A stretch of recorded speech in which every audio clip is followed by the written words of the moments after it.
నమస్తే, welcome to Telugu రాజ్యం. ఈరోజు మనతో పాటు ఉన్నారు సీనియర్ అనలిస్ట్ భరద్వాజ్ గారు. వారితో మాట్లాడదాం. సార్ నమస్తే. నమస్తే అండి. సార్, విశాఖ స్టీల్ ప్లాంట్లో అయితే ఆ ప్రమాదం జరిగి 8 మంది కార్మికులు మృతి చెందారు. సో అయితే ఇది ఒక హ్యూమన్ ఎర్రర్గా చూడాల్సిన అవసరం ఉందా, లేదంటే ఇది ప్రభుత్వ ప్రేరేపిత ప్రమాదం అనుకోవాలా, లేదంటే ప్రభుత్వ తప్పుల వల్ల జరిగిన ప్రమాదం అనుకోవాలా, ప్రైవేటైజేషన్ చేయటం వల్ల కూడా ఈ ప్రమాదం వెనుక కారణంగా ఉందా, ఏమంటారు? అంటే ఒక నెగ్లిజెన్స్ ఉంది దీని వెనకాల.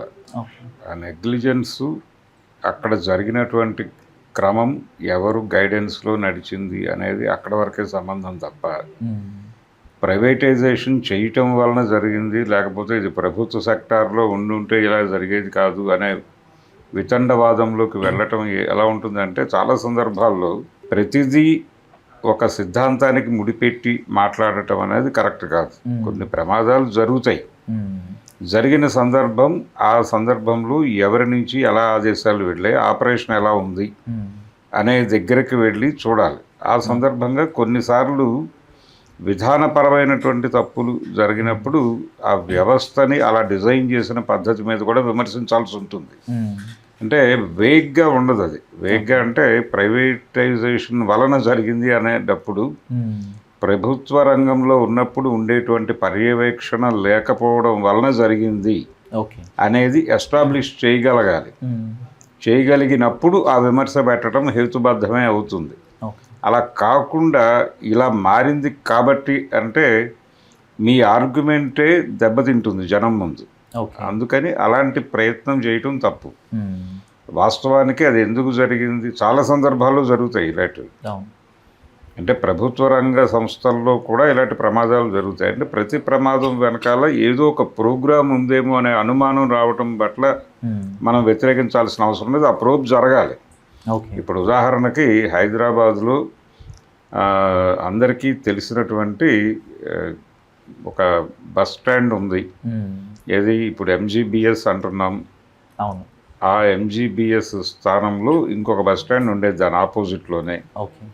ఆ బస్ స్టాండ్ ఒక పెద్ద గొడుగు కింద ఉండేది. అది ఉన్నట్టుండి అక్కడ నుంచి బస్ స్టాండ్ షిఫ్ట్ అయిపోయిన తర్వాత ఇది సిటీ బస్సుల కోసం దానికోసం వాడేవాళ్ళు. సడన్గా ఆ డూమ్ యాజ్ ఇట్ ఈస్గా పడిపోయింది. అది బలంగానే ఉన్నప్పటికీ పడిపోయింది. అయితే అదేదో అలా పడిపోయింది అని చెప్పి తీశారు.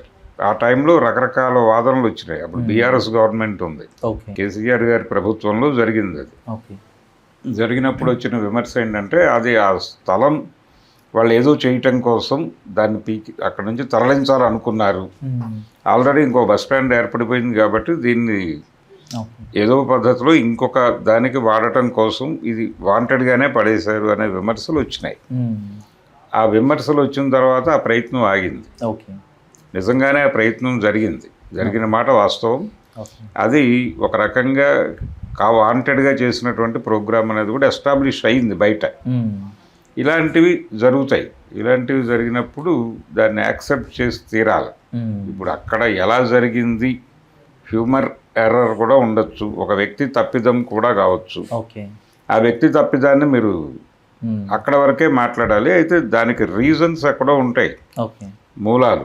అది ప్రైవేటైజ్ చేయటం వలన చాలా సందర్భాల్లో వాళ్ళు క్లెయిమ్ చేసుకునేది ఏంటి, ప్రభుత్వ నిర్వహణలో ఉన్నటువంటి సంస్థల్లో బాధ్యతారాహిత్యం ఉంటుంది. బాధ్యతారాహిత్యం ఎలా ఉంటుందంటే, వాడు డ్యూటీ అయిపోగానే మెకానికల్గా వెళ్ళిపోతాడు. కానీ ఇక్కడ అలా ఉండదు. ప్రైవేట్ సెక్టార్లో విపరీతమైన మానిటరింగ్ ఉంటుంది కాబట్టి వాళ్ళు చాలా బాధ్యతాయుతంగా పనిచేస్తారు. ఎక్కువ అంటే పనికి ప్రాధాన్యత ఇస్తారు, అవుట్పుట్కు ప్రాధాన్యత ఇస్తారు తప్ప ఇతర వ్యవహారాలు పట్టించుకోరు. అదే ఇంకొక యాంగిల్లో చూస్తే అక్కడ యంత్రాల్లాగా మనుషుల్ని చూస్తారు అనేది కౌంటర్ నెరేటివ్. ఈ రెండిటి మధ్య ఉన్న వ్యత్యాసాన్ని సీరియస్గా పట్టించుకొని చూడాలి ఇలాంటివి జరిగినప్పుడు. అంతే తప్ప ఒక ఘాటన కట్టేసి చూస్తే ఎక్కడో చోట తేడా జరుగుతుంది. కానీ 10,000 మంది ఎంప్లాయీస్ని, కాంట్రాక్ట్ ఉద్యోగులను అయితే తొలగించారు స్టీల్ ప్లాంట్ ప్రైవేటీకరణ మొదలుపెట్టిన తర్వాత. అయితే అక్కడ ఒక వాదన ఏంటంటే 21 మంది పనిచేయాల్సిన చోట 9 మందినే అక్కడ ప్లేస్ చేశారు అని ఒక వాదన అయితే అవునండి, వినిపిస్తుంది. పని గంటలు వాళ్ళు ప్రాపర్గా వినియోగించుకుంటారు. ఓకే. ప్రాపర్గా వినియోగించుకుంటాం అనే పేరుతో మ్యాన్ పవర్ను తగ్గిస్తారు ప్రాఫిట్స్ తీయటం కోసం. ఓకే. ఇది ప్రాఫిటబుల్ వెంచర్గా నడపాలి అని అనుకుంటారు వాళ్ళు.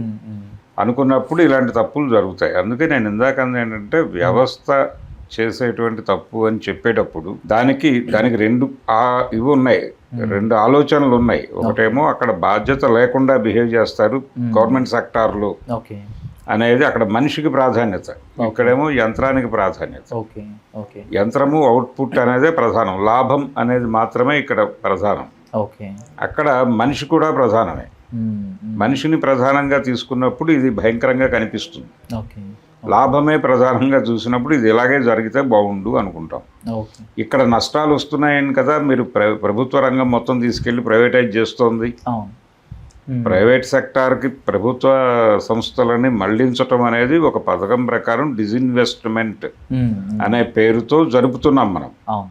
ఈ క్రతువు ఇప్పటికీ భారత ప్రభుత్వ బడ్జెట్లు ప్రధాన వాటా, వాళ్ళు వనరుల సమీకరణలో ప్రధాన వాటా డిజిన్వెస్ట్మెంట్ స్కీమ్ నుంచి వచ్చిన డబ్బులే వాడుతున్నారు. అంటే ప్రభుత్వ రంగంలో బాధ్యతారాహిత్యం ఉంటుంది, అక్కడ నష్టాలు వస్తాయి. మనిషికి ప్రాధాన్యత ఇస్తారు కాబట్టి వాడు వెసులుబాటు చూసుకుంటాడు, జీతాలు ఎక్కువ తీసుకుంటారు. అంటే నిబంధనల ప్రకారం వాళ్ళు జీతాలు పే స్కేల్ ఉంటుంది, ఆ పే స్కేల్ ప్రకారం వాడికి డబ్బులు ఎక్కువ వస్తాయి. ఇక్కడ తక్కువ డబ్బులకు కూడా పని చేయించుకుంటారు. ఇక్కడ మనిషి అవసరం ముఖ్యం.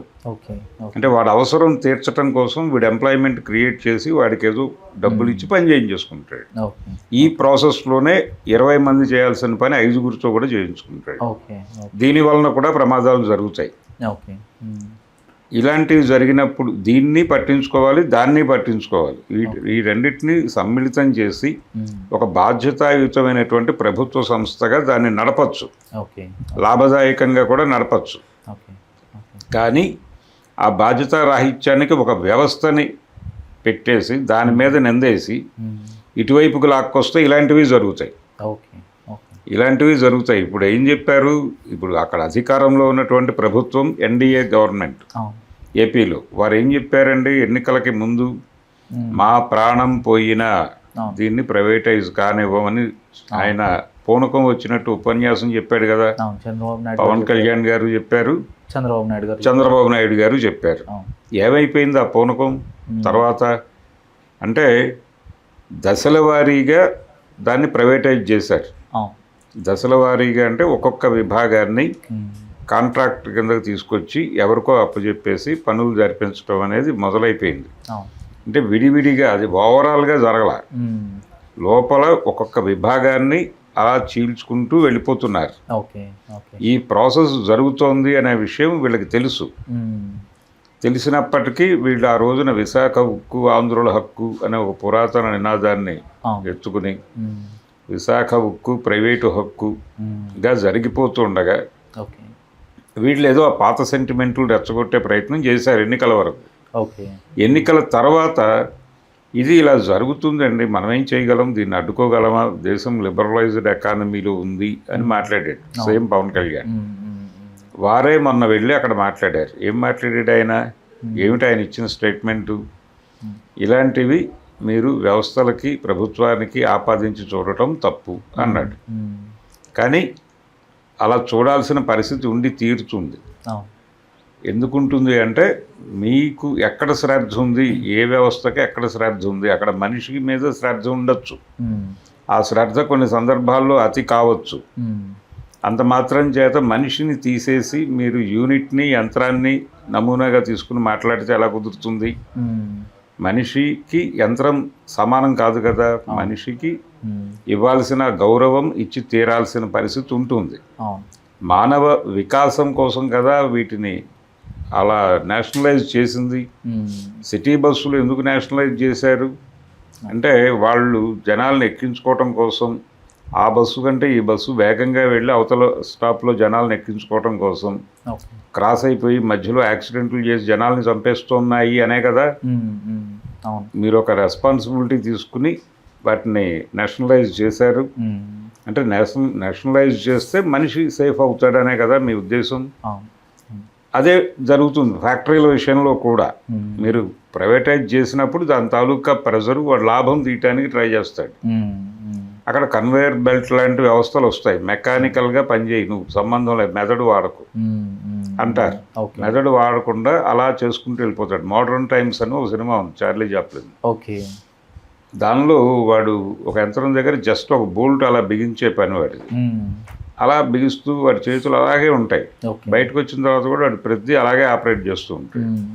అంత యంత్రంలా మనిషిని మార్చేస్తున్నారు వీళ్ళు అని చెప్పడం ఆయన ఉద్దేశం. అదే జరుగుతుంది. ఆ సందర్భంగా చాలా ఎర్రర్స్ జరుగుతాయి. ప్రైవేట్ బస్సులు ఎందుకు ఈ మధ్య యాక్సిడెంట్లు చేశాయి?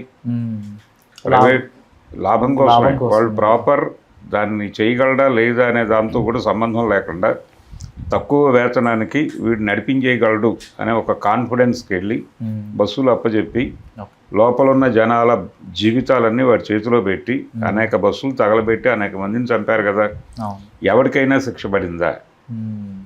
ఏ బస్సు ఆపరేటర్కైనా శిక్షలు పడ్డాయా? డ్రైవర్ కాదు, డ్రైవరు లేదు, వాడు ఆ ఎక్కించినటువంటి కండక్టరు వీళ్ళు కాదు కారణం. యాజమాన్యాన్ని తీసుకెళ్ళి మీరు 302 కింద కేసులు బుక్ చేశారా ఎప్పుడైనా సరే మీ జీవితంలో? అలాగే ఇక్కడ కూడా ఆ సెక్షన్ ఎవరికైతే ఇచ్చారో ఆ ఇచ్చిన వాడి మీద మీరు సీరియస్గా ఇన్ని ప్రాణాలు పోయాయి అని చెప్తున్నారు కదా. ఎంతమంది చనిపోయారు? 8 మంది చనిపోయారు. 8 మంది జీవితాలే కదా. మీరు ఒక మనిషిని చంపితే 302 కింద కేసు బుక్ చేస్తున్నారుగా. మరి వీళ్ళ మీద ఎందుకు చేయరు? ఆ రోజున ఎవరు ప్లాన్ చేశారు, ఎవరు ఆ షిఫ్ట్ రన్ చేశారు, అక్కడి నుంచి మొదలుపెట్టి సేఫ్టీ మెజర్స్ లేకుండా అలా ఎలా ముందుకు వెళ్ళారు? వెళ్ళటానికి దారి తీసిన వాళ్ళు మాత్రమే కాదు, ఎవరైతే ఆ యూనిట్ని తమ కస్టడీలోకి తీసుకున్నారో, ఏ కంపెనీ అయితే నిర్వహిస్తోందో దాన్ని, ఆ కంపెనీ యాజమాన్యం మీద నువ్వు మర్డర్ కేసు ఫైల్ చేయాలిగా ముందు. మిగిలిన గొడవల తర్వాత, వాళ్ళ ఎంక్వైరీల తర్వాత, మనిషి చనిపోయినప్పుడు ఇమ్మీడియట్గా కేసు బుక్ చేయాలిగా. ఎందుకు దాన్ని ఎలా చూస్తున్నారంటే పారిశ్రామిక ప్రమాదంగా చూపిస్తున్నారు. పారిశ్రామిక ప్రమాదం అనేది విధి నిర్ణయం కాదు, విధి నిర్ణయంగా మారుస్తున్నావు నువ్వు. నువ్వేమో మొన్న పూనకాలు వచ్చి ఊగిపోతావు, ప్రైవేటైజేషన్ అయిపోతే నేను ఇక్కడే చచ్చిపోతాను అనే లెవెల్లో మాట్లాడతావు. ప్రైవేటైజ్ అయిపోయి వివిధ విభాగాలుగా ముక్కలు కొట్టేసి అమ్మేశారు. ఆ ముక్కల్లో కొనుక్కున్న ఒక ముక్కవాడు వాడి నిర్లక్ష్యం వలన ఈ ప్రమాదం జరిగింది అని ముందు అనుకోవాలిగా నువ్వు. అనుకుని ముందు వాళ్ళ మీద మర్డర్ కేసు పెట్టు, ఆ తర్వాత మిగిలిన ఎంక్వైరీలు చేయి.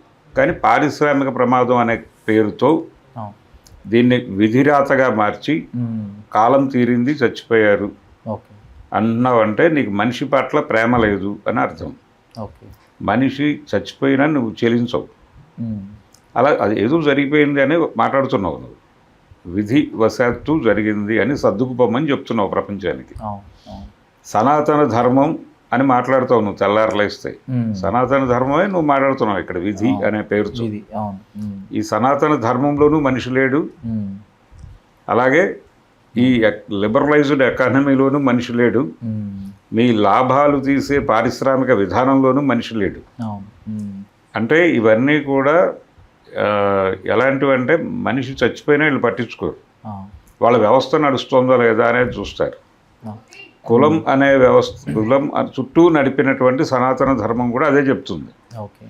నువ్వు ఒక పనిలో చచ్చిపోయావంటే అది నీకు ఒక స్వర్గం లాంటిది వస్తుంది నీ జీవితంలో. పుణ్యం, అంతకంటే పుణ్యం ఏముంటుంది అని చెప్తారు వాళ్ళు. ఇప్పుడు వీళ్ళందరూ పుణ్యం సంపాదించారు, ఆ పుణ్యక్షేత్రంలో చనిపోయి అని కూడా మాట్లాడతారు వీళ్ళు. ఈ సనాతన ధర్మ ప్రచారకుడుగా మారిపోయినటువంటి రాజకీయ నాయకులు వాళ్ళిద్దరు. హలో, తెలుగు రాజ్యం ఛానల్ చూస్తున్నారా?